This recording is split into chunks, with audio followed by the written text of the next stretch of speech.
Hey, everybody, welcome in to the Basketball Bulletin. The Thunder, even the series, one apiece against the Spurs tonight. But boy, the way they did it. Talk about pulling out all the stops. Maybe I should talk about pulling out all the hair. The Thunder, talk about scratch, claw, fight, whatever it takes to get the win. Part of me appreciates it. Part of me respects it. Part of me is disgusted by it.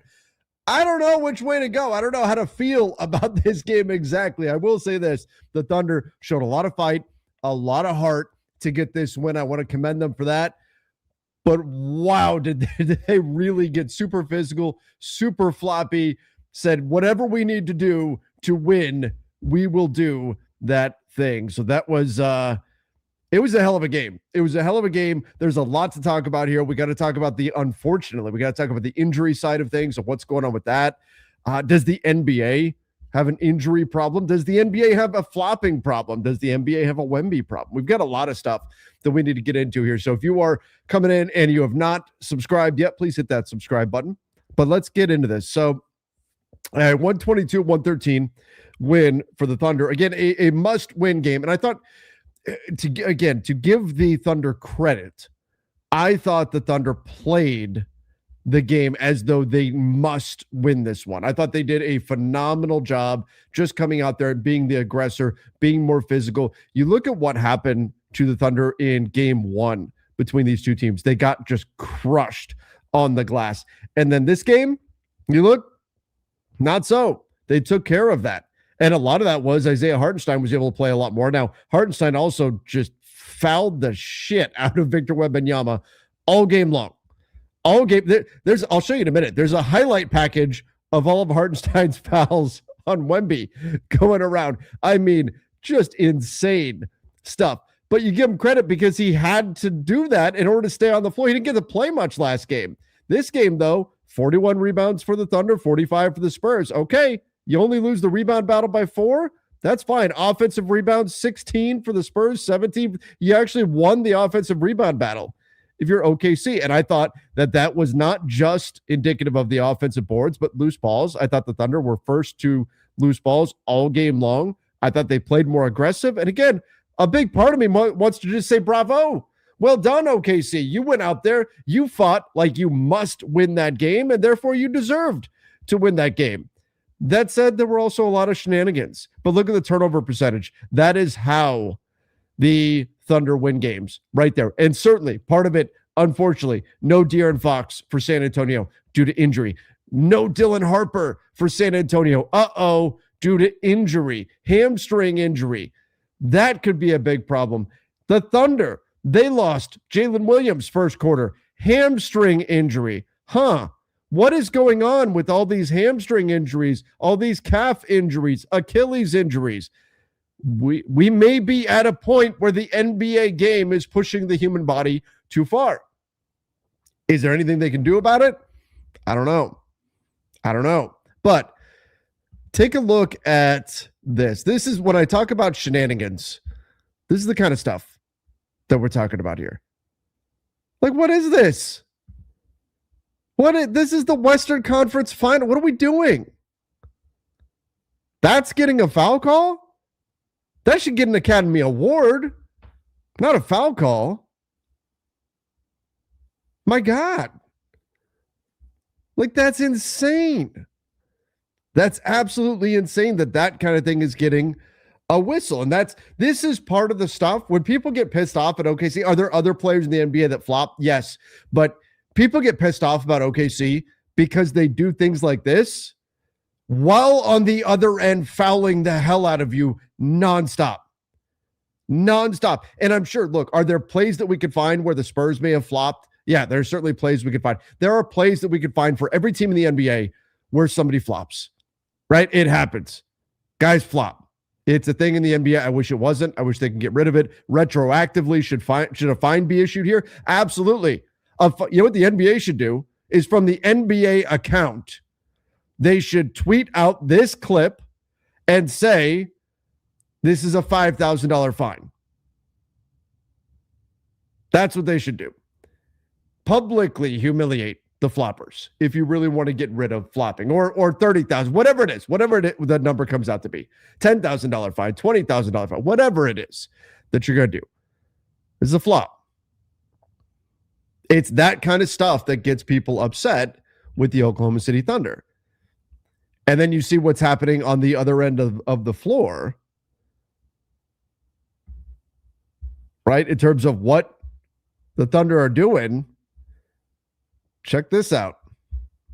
Check this out from Hartenstein, who, again, I give Hartenstein hustled like crazy in this game. He was awesome. Look at this. You're pulling the man's hair. You're pulling the man's hair. Like, what? My God. Like, this is what I'm saying when I put like shameful on the thumbnail. And I said they're flopping, they're pulling hair. They're like, pull out all the stops. Take out all the stops. And this is what the Thunder were willing to do in order to win this game. And on one hand, you got to say, man, the Thunder, they really did everything they could possibly do to win this game. They went out there and played it like this was a must win. They're going to fight and do whatever it takes to stay alive, because we all know what happens if they go down 0-2 at home. We all know what happens. This Bill Simmons comment was funny. I didn't think Hartenstein was playable in this series, but if he's going to be allowed to maul and grab Wemby like this on every play, he should play 48 minutes. This is hilarious. And we talked about it recently. I think Wemby gets away with a lot of stuff. Just he has that Defensive Player of the Year armor where he's allowed to do things that, you know, sometimes referees just turn the other way. But if you look, all game, Hartenstein's just grabbing Wemby. Just grab him. That's the way you neutralize the fact that the dude is 9'11" by just grabbing him. Just hang on to him. Don't let him move. Give him a big hug. Every single play. Just constantly grab him, pull on those arms, nonstop. And this is the kind of stuff when we talk about OKC has this mentality of we're going to foul all game long, every game, and trust that the referees are not going to call all of them. This is what we're talking about. And so I'm very much torn because the Thunder deserve to win this game. And I love that it's tied 1-1. I want to see a 7-game series. I love these games between these two teams. And I especially love that I think there is a genuine dislike. I don't want to go hate. We're not there yet, but a genuine dislike brewing between these two teams. I don't think they like each other. And stuff like this is going to only make that even more so. So part of me is looking at this saying, hell yeah, this is awesome. We get more basketball. And the team that was more aggressive won. The team that was more physical, the team that played with more desperation won. I thought the Thunder were quicker to the loose balls. I thought the Thunder went after rebounds with more authority. I thought the Thunder deserved to win this game. And I give credit to the Spurs for threatening, for making runs, for trying to come back in this thing. But I also have to wonder, are they going too far with this? With this, we're going to foul everybody. What are the whistles going to look like in San Antonio for game 3? Are the Thunder going to get away with all this stuff? Or are referees going to be watching them? I'm sure the clip of Isaiah Hartenstein, all the stuff he's been up to, I'm sure those are going to be making the rounds. Are referees going to be wise to it? Are they going to be keeping a really close eye on that?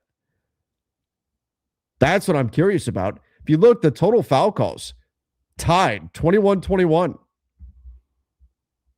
I could say I think that the Thunder certainly fouled more than the Spurs did. Were there things the Spurs got away with? Yeah, sure. There were moments where the Spurs got away with stuff. But I thought in general, the Spurs got the short end of the stick with the whistle. This is how OKC wins games, though. Not by grabbing and fouling. That's certainly part of it. But the big thing from this game was the turnovers. You look, 9 turnovers. This is exactly. You want to just copy and paste an Oklahoma City Thunder win. This is it. 9 turnovers. Their opponent turned it over 21 times. You know how hard it is to win a game when you spot your opponent that many extra possessions, that many extra shot attempts? 10 more shot attempts for the Thunder compared to the Spurs. 94 shot attempts for the Thunder, 84 for the Spurs. And that's with a 24-17 free throw edge in favor of the Thunder. The math makes it so damn difficult to win a basketball game when you have that big of a turnover discrepancy, when one team gets to shoot the ball that many times more than their opponent does. Very difficult to win. You have to have a situation like we saw with the Lakers and the Rockets, where the Rockets couldn't hit anything whatsoever. They take 20 more shots than the Lakers did. It didn't matter because they couldn't score the basketball. They couldn't hit anything. That's what it would take. Plus 10 in field goal attempts in addition to the extra free throw attempts. Good night. Game over. This is how the Thunder win. They force you into turnovers. And I thought this game, as opposed to game one, there were moments where the Spurs looked rattled. There were moments where their youth showed. There were moments, Steph Castle. What's he got now? 20 turnovers in 2 games? Dribbling the ball over the half-court line for a backcourt violation. Just not paying attention to his surroundings. I thought this game, the youth of the Spurs showed. And again, part of that was when Dylan Harper went out, you didn't have that many ball handlers. JJ Redick talked about this recently, about how the Lakers need to get more guys that can dribble, pass, and shoot. I think once Dylan Harper went out, in addition to Fox being out, the Spurs didn't have enough guys who could dribble, pass, and shoot. I mean, look, Jordan McLaughlin, who's barely played, they had to turn to him because they were running out of guys who could dribble the basketball, who could get out there and give them those minutes and those opportunities. And what does that create? Of course, that creates a high turnover situation. So I'm really torn here. I give credit to the Thunder for fighting the way they needed to fight. I give credit to them for having the toughness, the physicality edge in this game. But I also wonder, what are we doing with all of the off arm, the SGA push off of doom on the offensive end, the grabbing, the pulling? Alex Caruso went to take a charge in the paint, got contact, and then sprinted out and contested a 3-point shot in the corner. Like, there's part of me that really wants to get behind this Thunder team and be like, yes, those are amazing, high effort, high IQ basketball plays. And then they go and do, shit like this. And it makes it hard. It's hard to get behind them. It's hard to get behind them, right? That's why I'm so torn in this and so torn in this game. I want to just come on here and praise the Thunder for doing everything they needed to do to win and pulling out all the stops. But then they're also pulling out all the hair. Now, the other thing I think we need to talk about here, and I thought this comment here on X was just summed it up nicely. Dylan Harper out for the game, leg injury. Jalen Williams out for the game, leg injury, hamstring, right? We've seen so many calf injuries this year, so many Achilles injuries. Dante DiVincenzo tore his Achilles, right? Luka Doncic, his season ended in early April due to a hamstring injury. We've seen so many hamstring, Achilles, calf injuries this year. The chart was going around about the increase in those injuries that we've seen. And the problem is very obvious. The game is faster than ever. Teams can shoot better than ever. So the amount of ground that defenders have to cover is greater than ever. The amount of stop-start that you're putting on your body is more than ever. It's funny because you get the veteran guys. You get the guys from the years gone by, the old heads that say the game is soft.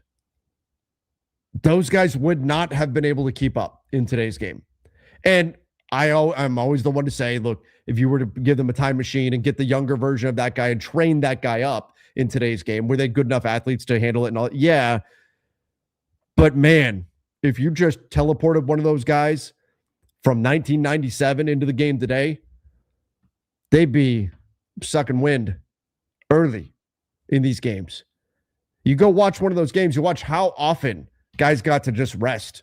Watch how often guys off ball got to just stand, got to just chill. That's not the game anymore.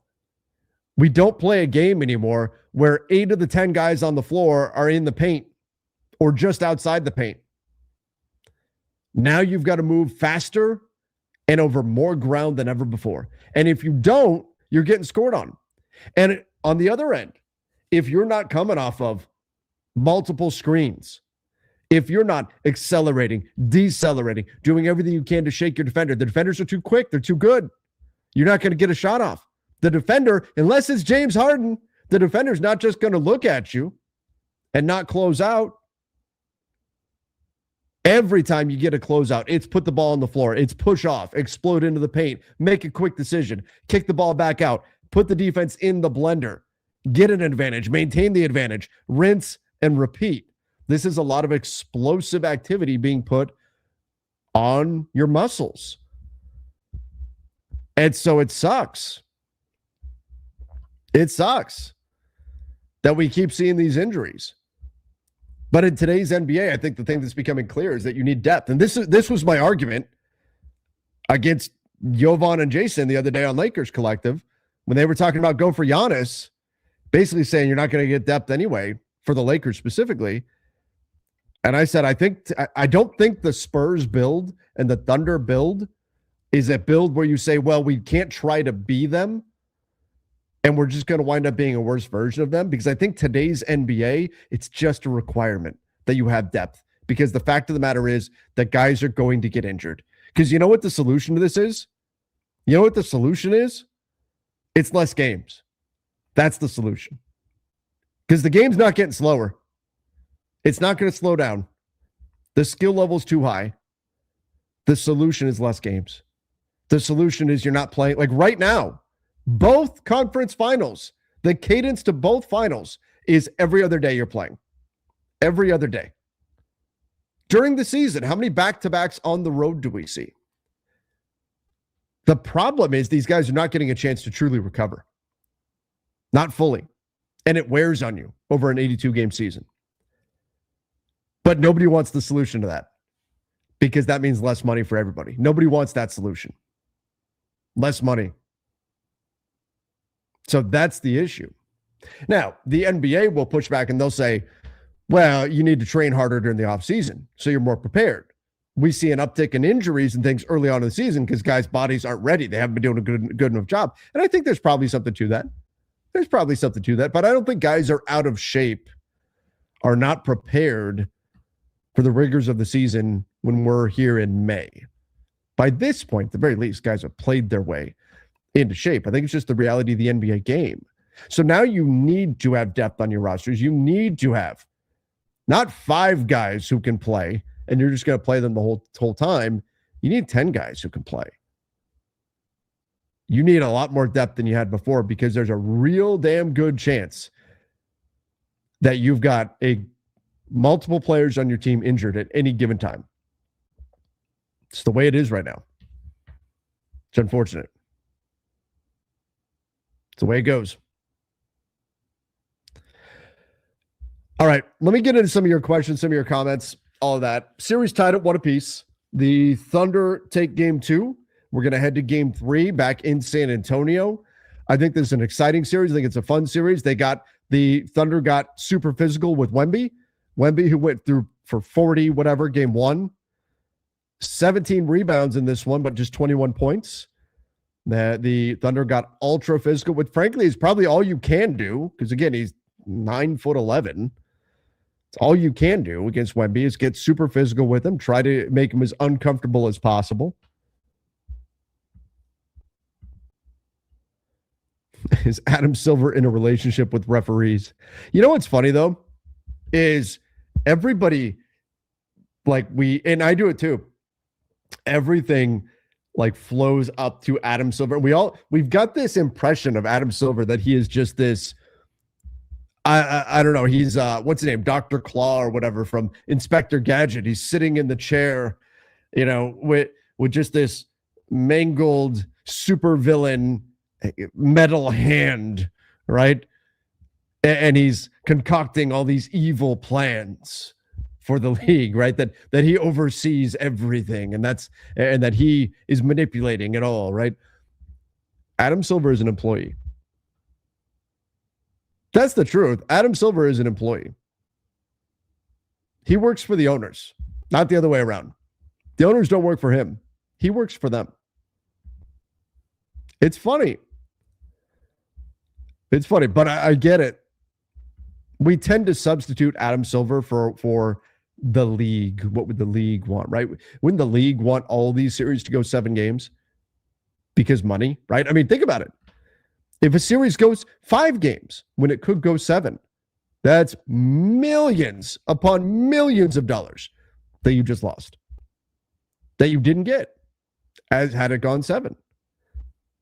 I'm not saying the NBA is like manipulating things. I'm just saying there would be motive because there's literally millions upon millions of dollars at stake. But I also think there's something to the Thunder. We're the more aggressive team, and the more aggressive team tends to get the whistle. I think there's something to that too. So I don't look at this game and say, oh, clearly there's a conspiracy, or, Adam Silver is the puppet master here in all of this, or anything like that. But it's interesting. And when you really stop and think about what happens from a revenue perspective if a series goes 7 games instead of 5, instead of 4, something like that. All right, I got a few of you asking me what I think about SGA's comment. So this was SGA. This was SGA after the game, asked about Isaiah Hartenstein and his teammate. Keep in mind, his teammate and the job that he did on Wemby. Yeah, here it is. What do you make of SGA throwing Hartenstein under the bus in his post-game interview? So here's what SGA did. Or said. To pivot defensively, hard on Wemby. What kind of impact did Isaiah have tonight? I'm not sure if it was good, to be honest. Yeah. To pivot defensively, hard on Wemby. What kind of impact did Isaiah have tonight? I'm not sure if it was good, to be honest. I'm not sure if it was good, to be honest. And Hartenstein, he hustled. He got offensive rebounds. I mean, look, we talk about the Thunder had 17 offensive rebounds. Isaiah Hartenstein had 8 of them. He had nearly half their offensive rebounds. Played 27 minutes. He got super handsy, I guess, with Wemby. Holding hands with him in the paint. But he was going after every loose ball, making big plays, doing all the things, right? And I thought his energy level was a big part of the Thunder's team energy level, right? He was right there with the rest of the team, and they played like they had to win that game. So it's weird that SGA afterwards, essentially, we need to really understand here. You need to understand what the sideline reporter is actually asking from SGA in that moment, right? What is actually being said? All that's being done is she's saying to SGA, hey, I want to give you a chance to say some nice things about your teammate. That's it, right? When she said, tell us about how the awesome job that Isaiah Hartenstein did, right, on Wemby. About the great job. Here it is. I'm teeing this up for you. Hit it out of the, just say some nice things about your teammate. Right? This is the kind of question that players love. Players love this. This is not, hey, you made the wrong read on this play. Why? What happened? What happened? Why did you throw this ball out of bounds? It was not that. How did it feel when this guy crossed you over? It's not that. This is positive. This is, hey, say something good about the guy on your team that just had an awesome game. And SGA's like, yeah, I don't know if it was that great. And I've seen one theory out there.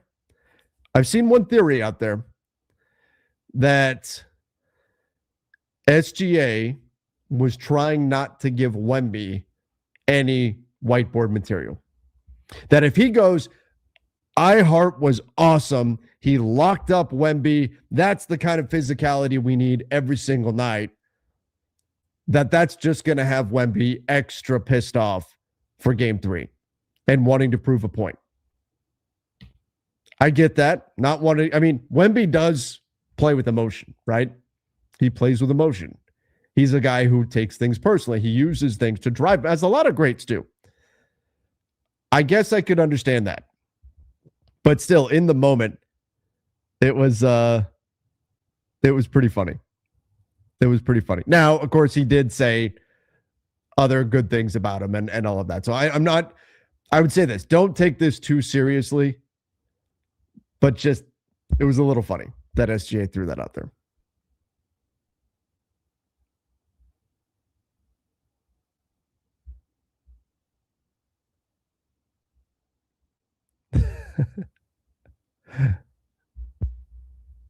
I understand he was trying to be sarcastic and it wasn't really landing, but the opportunities there for him to go say nice things about his teammate, instead he went with that. Be fair, it's what the refs don't call against OKC. Yeah. That's just, that's the thing. When you get Thunder fans that get all upset and go, oh, but look at the free throws. Look at the free throw. We don't get a good whistle. Look at the free throw. It's not about the total number of free throws the Thunder take. It's about how many things they do that they don't get called against them. That's what people get frustrated with OKC. It's not, OKC is just parading. SGA parades to the free throw line. It's not OKC as a team is just parading to the free throw line. Play after play after play after play. It's what they get away with that people get frustrated with. It's the calls that aren't made against them.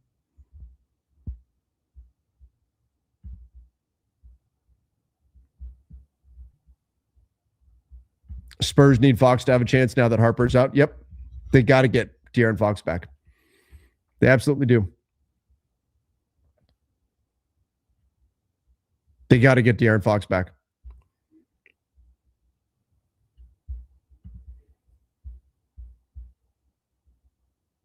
It's something where if Dylan Harper is indeed out and anything hamstring related, you're not going to bounce back in a day. You're just not. You need more ball handling on the floor against OKC. We see what their high pressure defense can do. There were rotations where OKC had 4 guards on the floor and Chet. But those 4 guards can all fly all over the court and create problems. And then you have Alex Caruso, who can, even though he's a guard, he can defend wings. He can sometimes even defend bigs. And they can get away with having that much speed out there on the floor, even though they're smaller. So you have to have ball handling to counter that, because otherwise, OKC, their superpower is turnovers. That's their superpower. It's forcing turnovers on your opponent, not turning the ball over yourself. That's what makes OKC so great. So you've got to be able to counteract that by being able to handle the basketball. And the Spurs are very quickly running out of players that can do that. Daniel said turnovers are a fake stat. How are they a fake stat? You can't just stop turning the ball over? Sure you can. If OKC wasn't this dirty, the turnover rate would be way lower. Well, look, part of it is the grabbing and holding and all that kind of stuff from OKC. Part of it is they're also very good at shooting the passing lane. They're also very good at every time you try to pass, they're getting hands and deflections. How many times do we see hands go up high when you try to throw the ball over top on them? OKC does a really nice job there too. They do a great job anticipating, putting pressure, getting guys uncomfortable, and some of that is fouling. Sometimes they are fouling, but there are also plays where they're just swarming you and they speed you up, and guys make plays that they wouldn't make normally because they're uncomfortable. And that leads to turnovers. That gets them out the other way. It's part of their strategy, right? It's part of their strategy. Now, when we look at like the Pistons try to do the same thing, but the Pistons also have the highest foul rate in the NBA. So the Pistons try to do the same thing, but actually get called for fouls, whereas the Thunder seem to get away with a lot of fouls, despite really being extra physical, putting a lot of pressure on guys, trying to make them uncomfortable. And then when that pass is made or when that dribble is live, constantly going for the steal, trying to force the turnover and understanding how valuable those are. Meanwhile, on the other end, the Thunder really very, very rarely turn the basketball over. So that is what they are so good at.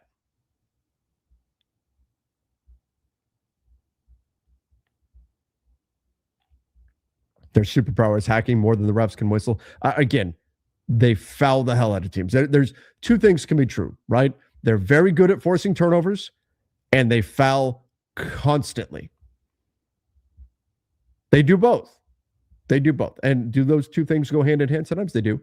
But even without the fouling, they're a very good team at forcing turnovers. The fouling maybe takes them to the next level. But yes, they grab, they hold constantly, and that does at times create turnovers.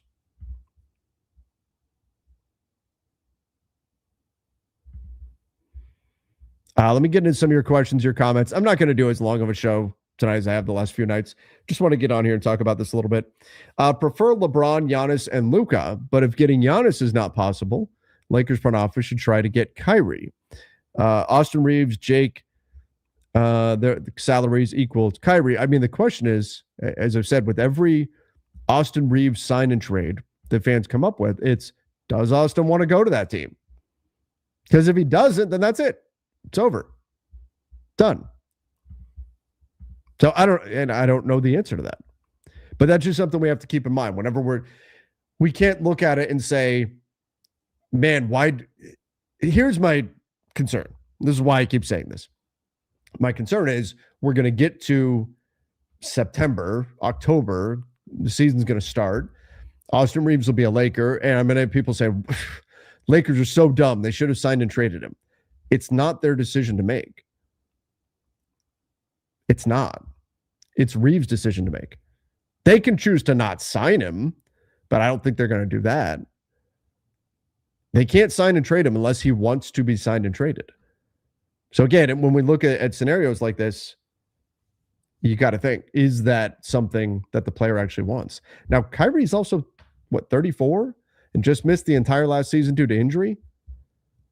I don't think the Lakers would do that. Even though I can say if both guys are 100% healthy, yes, Kyrie Irving is better than Austin Reeves. But there's an age gap there. And Kyrie's coming off of a major injury. If the front office brings in Kyrie, LeBron will probably take a pay cut. AR sign and trade $33+ million to play with flag. Yeah, so here's the if that's part of it, right? If LeBron says, yo, get Kyrie, and I'll take the veteran minimum to play, okay, that's going to push you a little farther that direction, isn't it? And that's the hard part, too, for whatever the Lakers are going to do this summer. And I don't want to turn this into just Lakers stuff, but that's the hard part for whatever the Lakers are going to do is you kind of need to know what LeBron's going to do. Is he okay with playing for a mid-level exception? And if so, is he okay with taking that from another team? Is he okay with taking that from the Lakers? Is he going to tell another team I'll play for $15 million and tell the Lakers, no, I need 30 at least, or I need 50 or whatever? What is LeBron's stance? Is he going to play? It sounds like he's going to. It seems like we're going that direction, that he is going to play another season. And then where does he want to be? So you need to know some of those answers. And frankly, I think what the Lakers need to find out is who will LeBron take a pay cut for?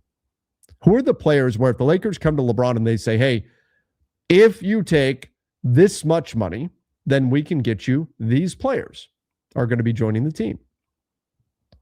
And then LeBron's got a decision to make. Right? But it's hard to know without knowing. Like if LeBron just says flat out, I need $50 million, period. I'm not taking that big of a pay cut. I don't care what your cap situation is. That's not my problem. I need $50 million or I'm not signing. Then what do you do? Then what do you do? There goes all your cap space. Then you probably stay above the cap. Try to bring everybody back. Maybe have a mid-level exception to use and then go from there. But they need to know where does LeBron stand? What is it that he wants? Are there players that he wants? And I would imagine those conversations are being had. But again, as far as Kyrie goes, if you told me both guys are going to be 100% healthy next year, and let's not pretend like Austin is the pinnacle of health, right? He played in 51 or 53 games this year. But Kyrie missing all of last season can't make you feel super good about that.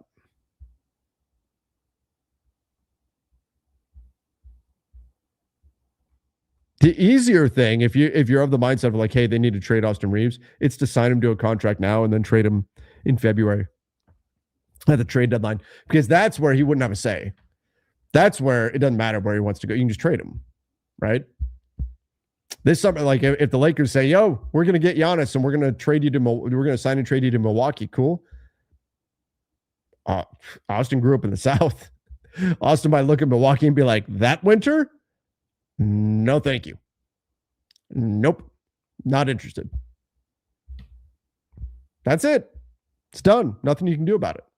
I think Giannis gets traded before draft day, but if he didn't, and Austin's under contract, and February 1st, let's say, the Lakers say, "Yep, Austin, we're trading you and all of our picks for Giannis," there's nothing he can do about it at that point. But if you're going to try and do something this summer, and it's going to be a sign and trade, it has to be to a team he'd actually want to go to. And so far, the only team he's talked about that he wants to play for is the Lakers. So we'll see how all that plays out. What do you think OKC does this offseason with the roster crunch, all the picks, the Mitchell contract? Boozer, Giannis, feels like they can do anything with their assets. Yeah, my concern would be if the Thunder lose this series, do they just go offer like Chet Holmgren and picks for Giannis and say Giannis is the guy that can defend the Spurs? They could. They've got plenty of picks to package. They got players that they could offer. They could. They do have some decisions to make. Frankly, they have more picks and good players than they can actually roster. I think an easy decision for them is Kenrich Williams is gone. Just decline that team option. I think one of Lou Dort or Isaiah Hartenstein won't be on the team next year. My guess would be Dort if I had to pick between the two, if I were the Thunder. And I'm taking the Isaiah Hartenstein team option. I'm declining it, but negotiating a longer term deal. And we'll see if they can pull that off or not. As far as AJ Mitchell, he's under contract next year at just $2.8 million. We'll call it $2.9 million. And then a team option the next year at $2.9 million. But he's extension eligible this summer. Next summer, 2027. So my guess is what we're going to see here, assuming AJ Mitchell continues on this ascent, is you have him on the roster for next year at $2.9 million. Great. That gives you flexibility. Then here you decline the team option, but sign him to an extension that bumps him up and pays him what he's worth. That would be my guess as to what they do, rather than picking up the team option and letting him hit unrestricted free agency. Not to say he's the same player, of course, but like the Nuggets did this with Nikola Jokic when he was coming off of his second-round rookie contract. They declined the team option to sign him to a much bigger and longer-term extension. So that will be my guess in terms of how they handle AJ Mitchell, assuming he continues to be on the rise like he has been. So that's the way I think that goes. But yeah, I think the Thunder are ripe for consolidation in terms of, what do they have, 12 and 17 in this year's draft? I could see them taking 12 and 17, packaging them, and either trying to move up or move out. I think what they're going to start doing is taking and they've already done it a little bit, but take their draft picks and push them out further. Because right now, they don't even really have roster spots for all because they have so many good players on their roster. It's hard for them to even have enough roster flexibility to add these guys. So what they may very well wind up doing, let alone salary space to add in, say, a 12th pick, a 17th pick, and the salaries they would command. So you turn those picks into a future pick. Say, hey, we're going to give you our 17th pick for your 2029 pick or something. You start kicking the can down the road so that something happens. Oh, shoot, this guy got hurt. Oh, we lost this guy to free agency.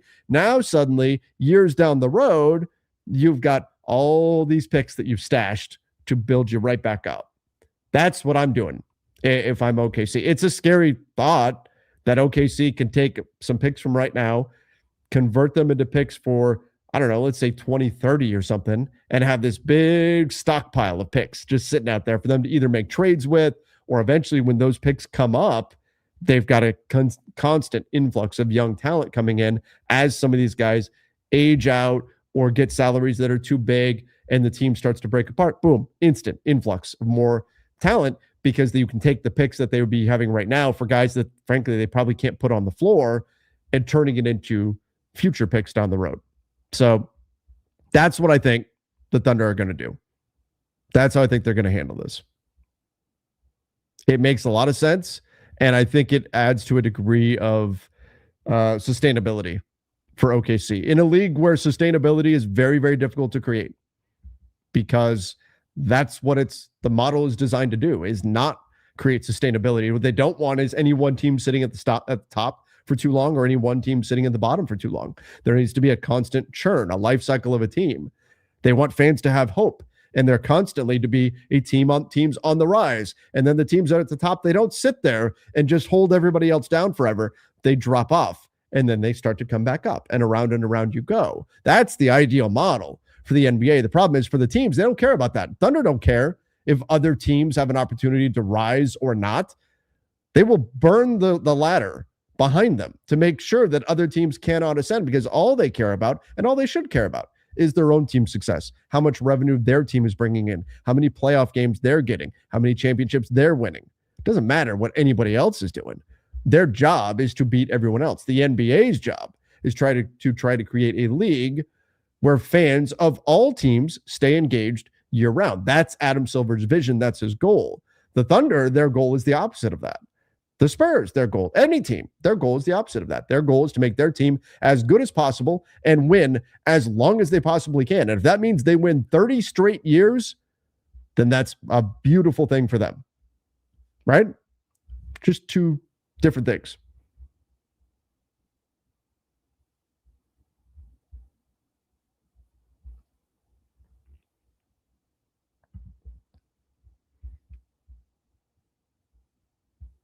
Did I see Peyton Watson at the Lakers facility? Yeah, he was there for a pro day, though, right? It was.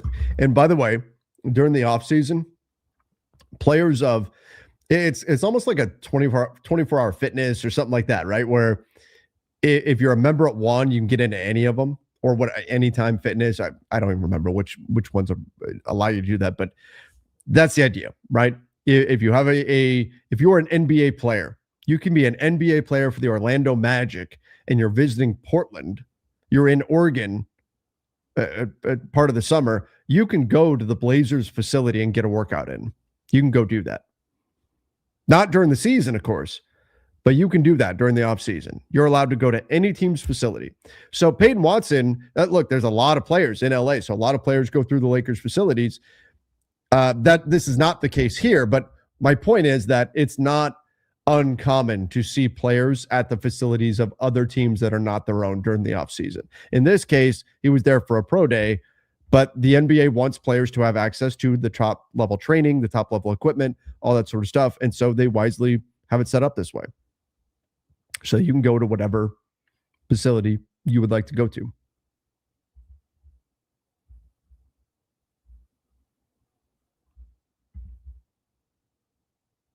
His fingers got tangled in his hair. Oh, his fingies got all tangled in his hair. No, come on. I don't think that was a tangle. I thought that was a pull. That wasn't like oh, shoot, accidentally my fingers got tangled up there. There was a grab. I think Minnie is on the phone with the Bucks as we speak for Giannis. I think a lot of teams are on the phone with the Bucks talking about Giannis right now. I think that's fair to say. If Cleveland washes out, could see a Mobley swap for Giannis there. Could. Wouldn't eliminate Giannis in Dallas with Coop next year either. I don't know if that's, what is the vision for Dallas now? Now it's Masai Ujiri at the helm. What is his vision? What does he want for this team? Does he want to go all in on a player like Giannis? Do they have the assets to do that? The Mavs don't have control of their pick through 2031. So I don't know that they've got the ability to do that without, of course, trading Cooper Flagg, which they're not going to do. So if you're Minnesota, though, yeah, you're on the phone. I mean, Tim Connolly just had a comment. I just saw it before I came on here about, if we mess up, we're going to mess up in a loud way because we're going to be ultra aggressive. First thing I thought of was, that's how you get the Russell Westbrook trade. But he said, we're going to be ultra aggressive. So yeah, the Wolves, they are shaking up this roster. I will be shocked if the Wolves look anything like the way they look right now going into next season. That may mean Giannis, that may not. But there's a little bit of fear there that if they don't do something dramatic, Anthony Edwards could wind up sooner rather than later saying, yeah, let's talk about a trade. Let's get me somewhere else. And they don't want that. They want to go out there and put together a team that's not going to finish as a 6 seed, but go out there and win. So I do think the Wolves are on the, I think the Blazers are on the phone with the Bucks. I think the Lakers are on the phone with the Bucks. I think the Heat, I think the Knicks. You know what? Let's be honest. It doesn't even matter who you are. You can be the Orlando Magic. You can be the Hornets. You can be the Clippers. You can be the Suns. Doesn't matter. If you are an NBA team and you have not made a call to the Milwaukee Bucks, you're doing it wrong. Every team should have a call in to the Milwaukee Bucks.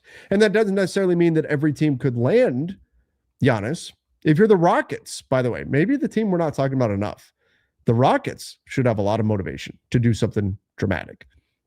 But every team, because even if you're not the team to land Giannis, could you be a third team in a deal? A fourth team? Who knows how big a deal to get Giannis off of the Bucks would wind up being? Could a draft pick you have be valuable in that kind of and return value?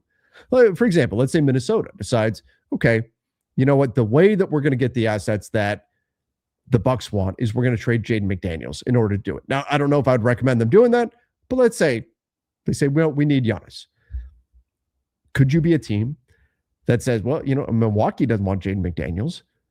Milwaukee's going to try to tank. We could offer a bunch of our picks. We get Jaden McDaniels. Our picks go to the Bucks, and boom, next thing you know, Minnesota gets Giannis, and there you go. We can do something like that, right? You could still get involved even if you aren't the team that's getting Giannis. So if you are an NBA team not named the Bucks, and you're not calling Milwaukee to have a conversation about Giannis, you're doing your job wrong. So yeah, I think everybody should be calling.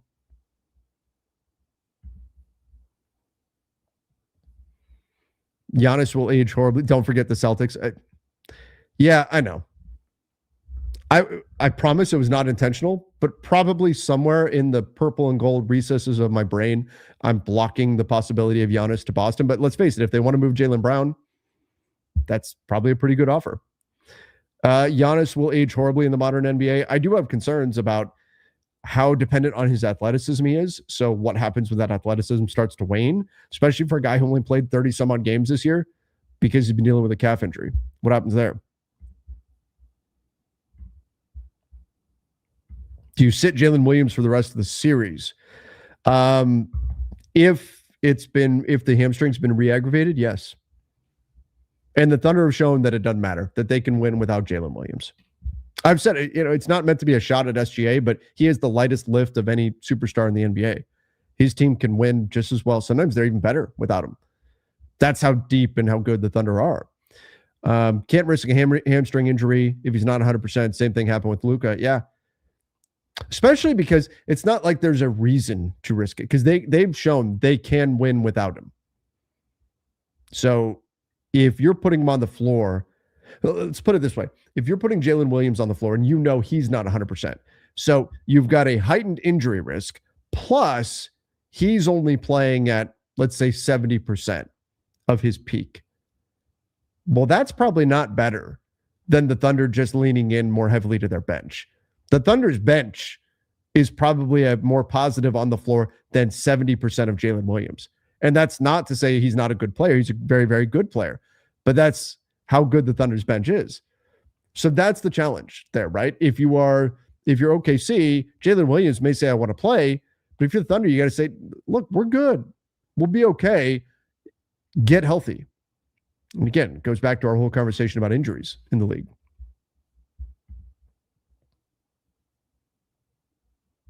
So yeah, I'd be sitting him if I could. How mad would you be if our Lakers don't make any moves? It's not possible for them not to make it. I guess in theory, you would just say run it back, like literally sign back every player. I guess that would be the way to go that route. I just don't see that.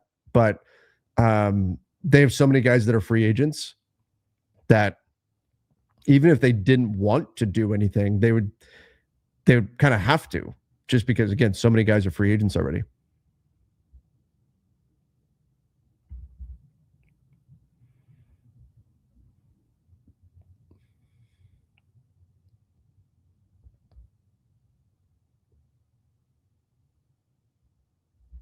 OKC is winning in 5 or 6 games. They might. I also would like, I think the Spurs will win game 3. I think the Spurs are going to have the big home court advantage. Now, if Dylan Harper is hurt and De'Aaron Fox is not back, I would change that. Yeah, right now San Antonio is a 1.5 favorite for game 3. If Dylan Harper is not back, and he very well may not be, and De'Aaron Fox is still out, okay, maybe OKC does win. And that would be more OKC wins because the Spurs are injured to players that they can't be without, because you have to have ball handling against OKC. That would be the way they would finish the series in 5 or 6. They may very well win the series regardless, but the way they win in 5 or 6 is San Antonio's hurt, and hurt specifically with their ball handlers not being available.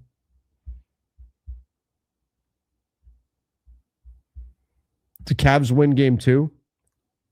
I wonder if the Cavs are done. I do wonder if the Cavs are done. I think the Cavs reminded me a lot of the Lakers when they went to the Western Conference Finals against Denver a few years back. And you could kind of tell they were out of gas.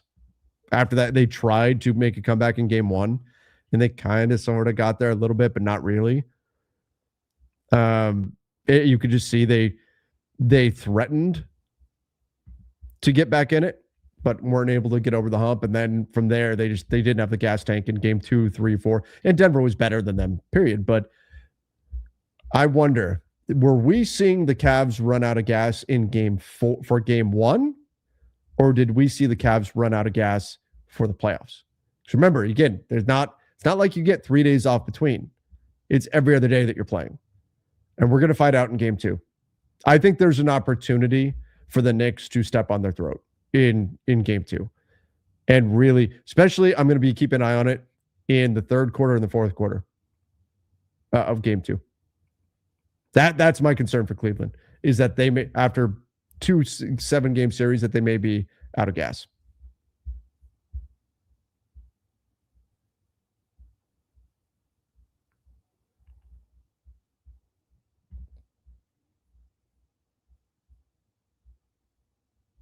I want the conference format gone. Let's have the best 16, mix it up. Yep.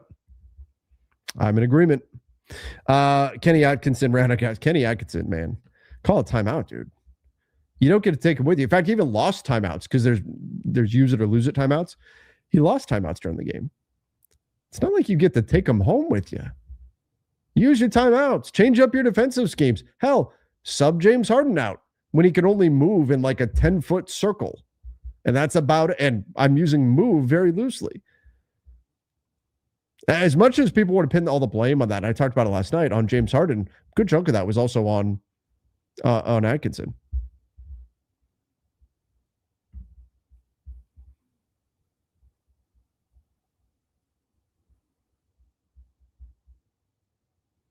Harden defends using his beard.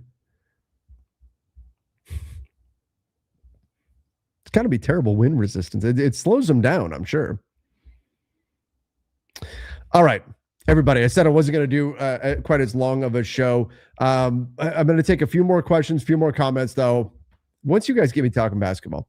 But first, I do need to give a shout out to our sponsor. Let me pay some bills here. That is PrizePicks. You guys have heard us talk about them before, Donnie and I. They do a great job. This time I can actually use this setup without knocking Donnie out of it, which I've been doing lately. But PrizePicks, use the code HMA, play $5, get $50 instantly. You can go check them out.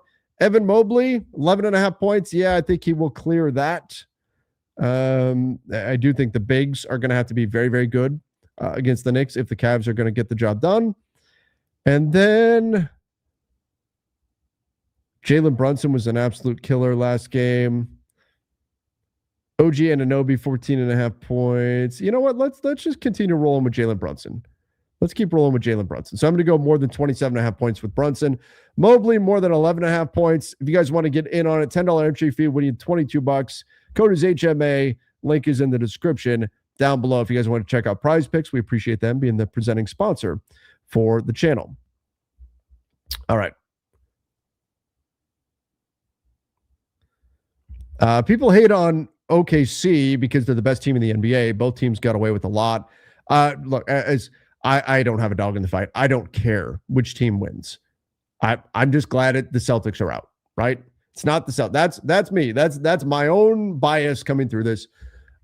It's a stress-free fight. I don't care if the Thunder win it, if the Spurs win it, if the Cavs win it, if the Knicks win it. Great. I'm going to root for the Eastern Conference team simply because they're going to be the underdog, regardless of who winds up coming through. I'm going to root for the Eastern Conference team.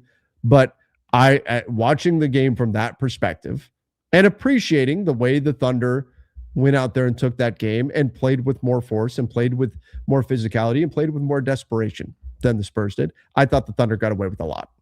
I thought they got away with a lot. And they tend to get away with a lot. That said, is there an element to when you win, you get hated on? Yeah. You either die the hero or you live long enough to become the villain. It's the way it goes. It's the life cycle of a team. You win enough, you beat teams enough, people get sick of you. I'm telling you, right now, because they're playing the Thunder, Wemby is still the darling. That won't last. The Spurs keep winning. I'm talking into next season, season after. People will get fed up with Wemby. We're going to get the heel turn from Victor Wembanyama. That's coming. That's the way it goes. You win enough, and people start to dislike you. So that's part of it. But I think there's a genuine dislike for the way the Thunder play, too. Both things are true. Yes, the Thunder win a lot, and that invites disdain for them. But there's also genuine, and I think justified, dislike for the way that they play and the stuff they get away with. I don't think it can all just be chalked up to, oh, they're just good, and that's why people don't like them. No, because they flop on one end and then foul the shit out of you on the other end. That's what people don't like. And people, look, if they didn't do that stuff, would they still get hated on? Yes, because people get tired of losing to them. That's absolutely a thing. But stuff like this makes people really not like them.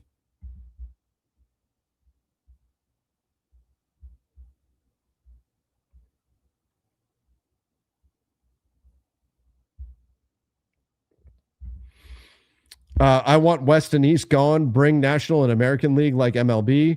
Lakers, Spurs, Nets to National. Clippers, Thunder, Knicks to the American League. Yeah, I mean, I want the best 16 teams in the playoffs. I don't care what conference you're in.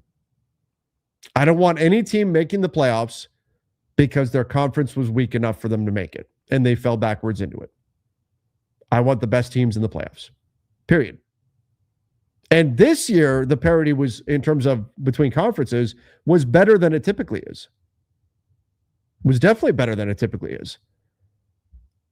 I mean, you look, every team in the East that made it, even into the play-in, was above 500. The West didn't get to say that. Golden State was below 500 and made the play-in. All the other teams were above. But typically, that's not been the norm, even though it's been decades now of this, where typically what you see is below 500 teams making it into the playoffs in the East and above 500 teams not making it in the West. And if that's reversed, I don't care. I want the best teams in the playoffs, period. And that means seeding 1 through 16.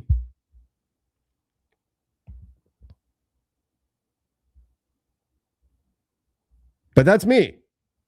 There's arguments to be made for the way things are as well. And there's a reason why it's set up the way it is right now. But personally, I just want to see the best teams in the playoffs.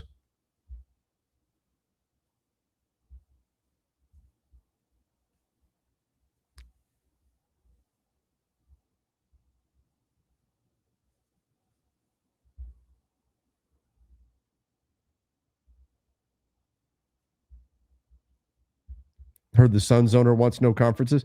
Yeah, I mean, frankly, right now, there is a reason for all the West teams to want conferences to be gone, and all the East teams to not want that. And that's been the way it's been for decades now. Right now is as close to even as we've seen it, but I still think East teams would not vote for it. And that's the problem. You need 2/3 of the teams to vote for a change like that. And I think that if it dramatically flips, where suddenly the East has right now, the West has most of the talented, the most talented players. Most of the superstars, anyway, are in the West. If that flips someday, and it was like that in the 80s, the East was the more difficult conference. If it flips and the East becomes the more challenging conference, guess what? The West teams will say, no, we want to keep conferences. So whoever's got the advantage is not going to vote against it and lessen their own chances in the present to make it to the playoffs, even if that's to help the big picture benefit of the NBA.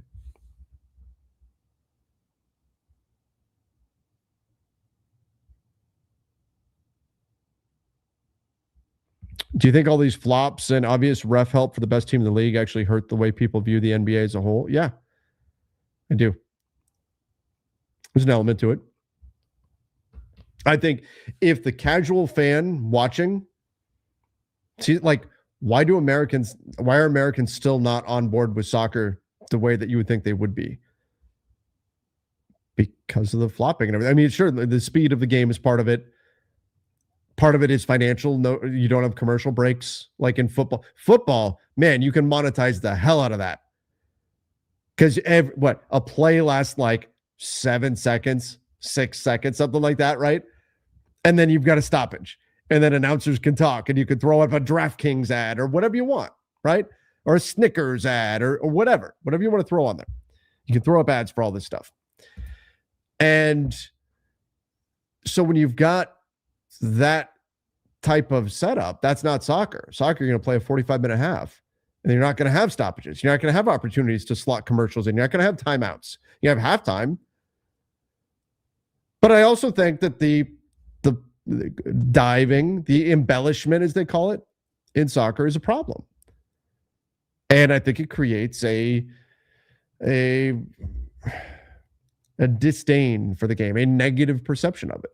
And so if you see stuff happening that the casual fan flips on the game and sees a team doing things that they know should not be allowed, and yet it's happening, and that team is being successful because of it, that's going to create a negative perception. Same thing with when I reference it a lot, but when James Harden and Trae Young and some of those guys, like a few years back, when the flopping epidemic was really bad, like I'm talking, that's when teams were literally defending James Harden with their hands behind their back because he's going hunting for arms and throwing his arms under defenders and getting foul calls that way, like the referees giving him that call. When Trae Young would jump sideways into guys to shoot, that was a bad look around the world. That was a bad look, not just for the casual fan. Like casual fans are looking at that going, what the hell is this? This is the NBA? But even if you were a basketball fan, you're a EuroLeague fan, something like that, and you flip on the NBA, you're just laughing. It was embarrassing. And so that's what you got to be concerned. I'm not saying the Thunder are at that level, but if you're getting away with stuff that the casual fan can look at and say, oh, that was a flop, or, oh, that's clearly they shouldn't be allowed to just grab a guy constantly like this. That's not going to help your base audience. And I know casual has become a derogatory term, but the casual fan base absolutely matters to the NBA. So you don't want a person who watches 5 basketball games a year to flip on the TV and see stuff that's going to give them a negative perception of the league or diminish what they view as the skill level of the players that they're watching. Again, it's been worse. I don't think it's the worst thing we've ever seen. But sir, I think it creates a negative perception. Do I watch LA Galaxy games? I haven't in a bit. I did not get MLS League Pass this year. Last year, their season, I was, again, very much in the more casual fan category. I don't have a lot of time to watch other sports. So the Galaxy were so miserable last season that I watched like their first game or two. And I'm like, I don't have time to put myself through, 2 hours, even committing 2 hours a week to watch them if I know every game they're just going to get their ass kicked. And it's not going to be an enjoyable experience. I'm not going to put myself through that. So I haven't watched a Galaxy game in a little bit. I'm sure I will watch more at some point. But no, I haven't watched one of their games in a bit now. I just have not had the time for it.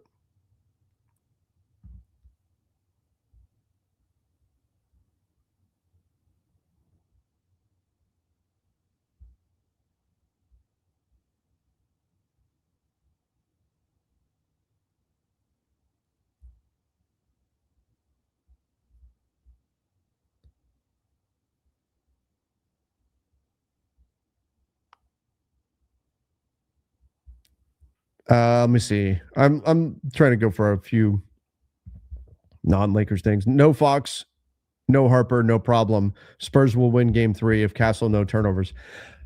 Well, yeah. Hey, he's got 20 turnovers in 2 games. If he suddenly has 0 turnovers, think about it, really, right? Think about this. The Spurs generate probably what? 1.1, 1.2 points. Let's call it 1.2 points per shot attempt. 1.2 maybe a little bit high, but just to make the math, I guess, a little bit easier, let's just call it 1.2. 20 turnovers. That's a lot of points that you missed out on, right? That's a lot of points that you just missed out on. Like, could that have swung a game? Absolutely. And then you factor in that if you don't turn the ball over, and especially because the Thunder are a high steals team, they got a lot of steals in this game. If you don't turn the ball over and instead your opponent has to take the ball out of the basket and then play against your half-court defense rather than it's a live ball turnover and they're off and running, that flips the game. Turnovers are so powerful. It's why the Thunder lean into them so much. Turnovers are so powerful. You go from 1 point, just the math, let's call it whatever, 1.1, 1.2 points per shot attempt on average. That's gone. Your ability to score goes away every time you turn it over. Plus, you increase the value of your opponent's offensive possession when it's a live ball turnover because opponents are more likely to score. So not only did you lose a scoring opportunity, but you increase the chances that your opponent is going to score every time you turn over. So it's a big swing every time a turnover occurs, especially if it's a live ball turnover that leads to transition. So I don't think we can just say, after the dude turned it over 20 times, I don't think we can just say he's not going to turn it over anymore, right? It's like, man, this guy is so. Hey, if James Harden just becomes a lockdown defender, the Cavs win. It's probably true, but how likely is that to happen? If Steph Castle just doesn't turn the ball over, the Spurs win. Yeah, probably. But how likely is that to happen? The real question is, can it be manageable? Can he be at 4 turnovers?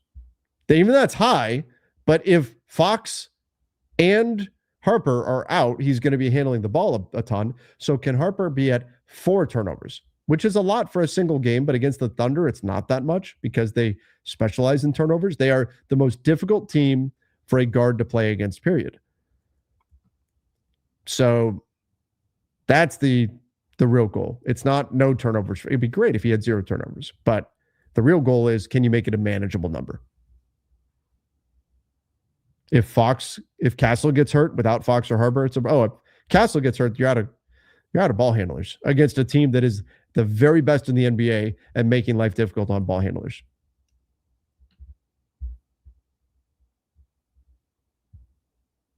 The injury for Harper was hamstring. Unfortunately.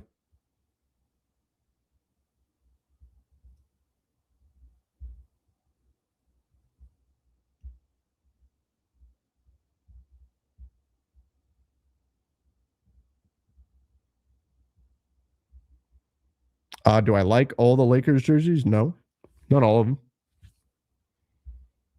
I thought the shift on the purple one this year was a good change.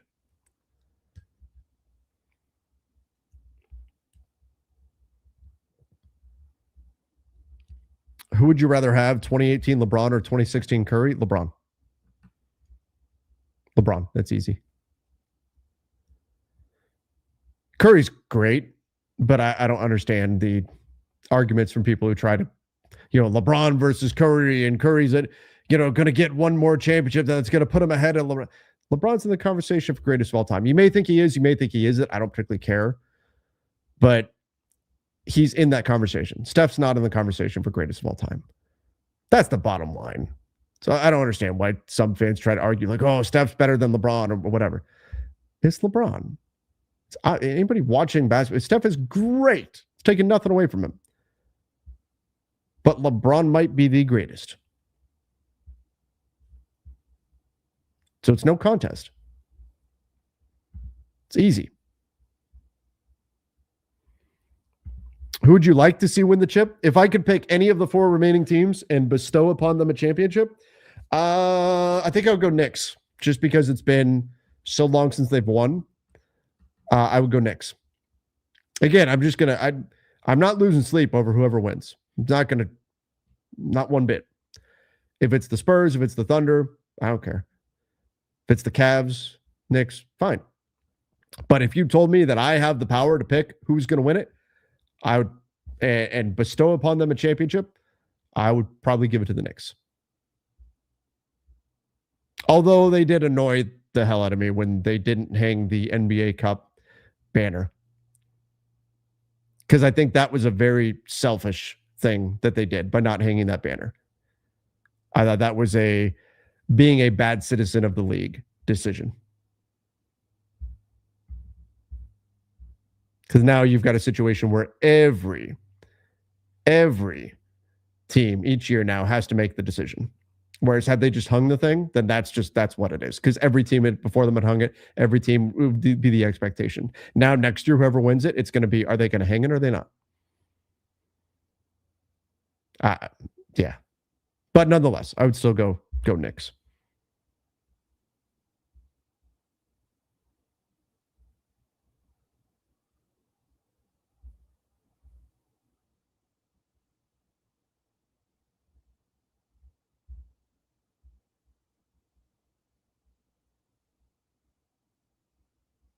The Knicks winning a chip feels like a globe-altering event. That scares me because there's a lot of Knicks fans.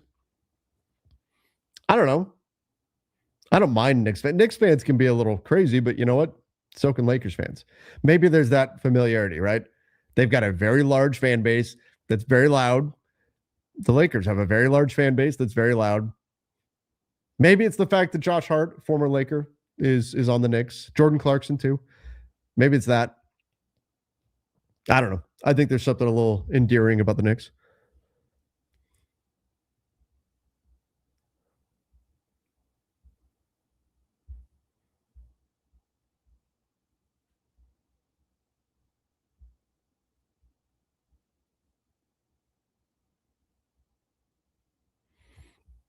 OKC fans and Knicks fans are the worst fan bases.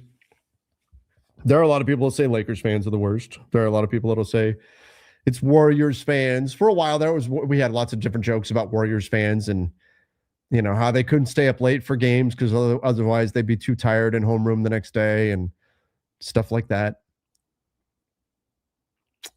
OKC fans are an interesting group.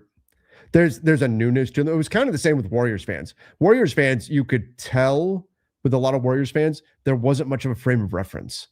Like all they knew was right now because they were largely new fans. They didn't live through like the We Believe Warriors years or anything like that.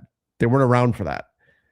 And so there wasn't a whole lot of depth to a lot of those conversations. And to be fair, that's true of a lot of fan bases, right? Where you get a lot of people coming in, especially if you have a large fan base, you're going to get a wide variety of people that are going to be involved.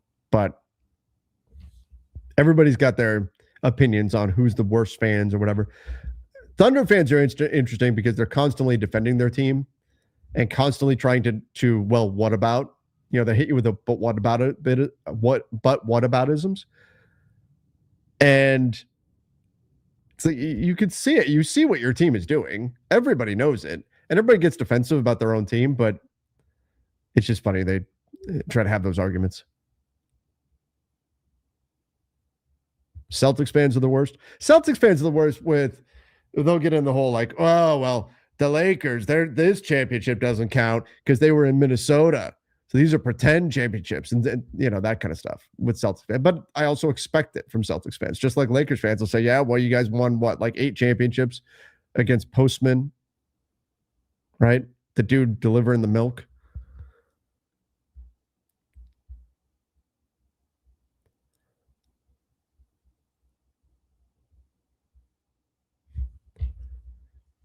Knicks and Lakers are the most fans. Yeah.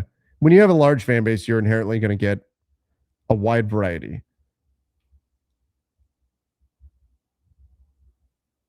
Oh, So Donnie just messaged me.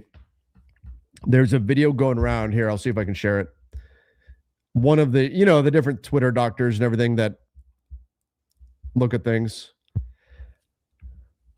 gave his analysis of the Harper injury. Pro Football Doc said by video, right hamstring strain on the takeoff, likely to miss multiple games. So we all know from the Luka situation, we're all very familiar with grade 1, grade 2, all that. If it's multiple games, we're probably talking grade 1, which hopefully will be a week or two. But Dylan Harper could be out for the series if this is correct. If it's a grade 1. If it's a grade 2, he's absolutely out for the series and significantly longer. But if it's a grade 1 hamstring strain, he's out for maybe if they go to 7, he's back. But they're playing every other day right now. You're talking a week plus on this. So at least the next 3 games of the series, De'Aaron Fox has got to get back quick. And that's, again, this is just a Twitter doctor. This is a guy who has not examined him, that is just basing it on film. But still, anytime it's hamstring, you got to assume it's going to be a multi-game absence. That sucks. I want this series. I want this series to go 7. I want to see great basketball as much as we can. And this is going to be a series with great basketball. I want this thing to go 7. Hopefully they can get Fox back to help. If not, if they can't get Fox back against OKC, the Thunder are in the finals. Let's put it that way. If you are without 2 of your main ball handlers against OKC, you're done. You're done. You have to be. The Thunder superpower is turnovers. And if you don't have guys who can handle the ball for you, you're done. Not good. You think it's a high ankle sprain? That's not good either. High ankle sprain or multi-week, yeah. And I know it's a big deal, like running backs in football get high ankle sprains a lot. And the data on that shows that, like, even once they come back from it, they're not the same. It's like you're back, but your explosiveness is not the same. It still takes you a few weeks after that before you're actually back. It'd be interesting to see the data on basketball, but not good. Not good.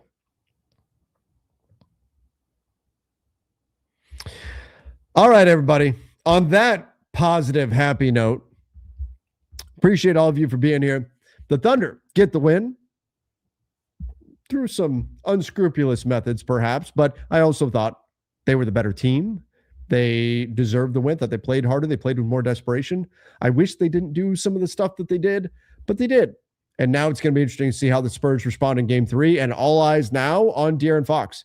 If this is correct, and we find out tomorrow, Dylan Harper has a grade 1 hamstring strain, all eyes now on De'Aaron Fox. They're going to need him back. They're going to need him. Otherwise, I think this goes from being a super fun, long 7-game series to, I think, a relatively short series if Dylan Harper and De'Aaron Fox are out for San Antonio. All right, everybody. If you haven't done so yet, please make sure you subscribe. Till next time, see you and stay safe.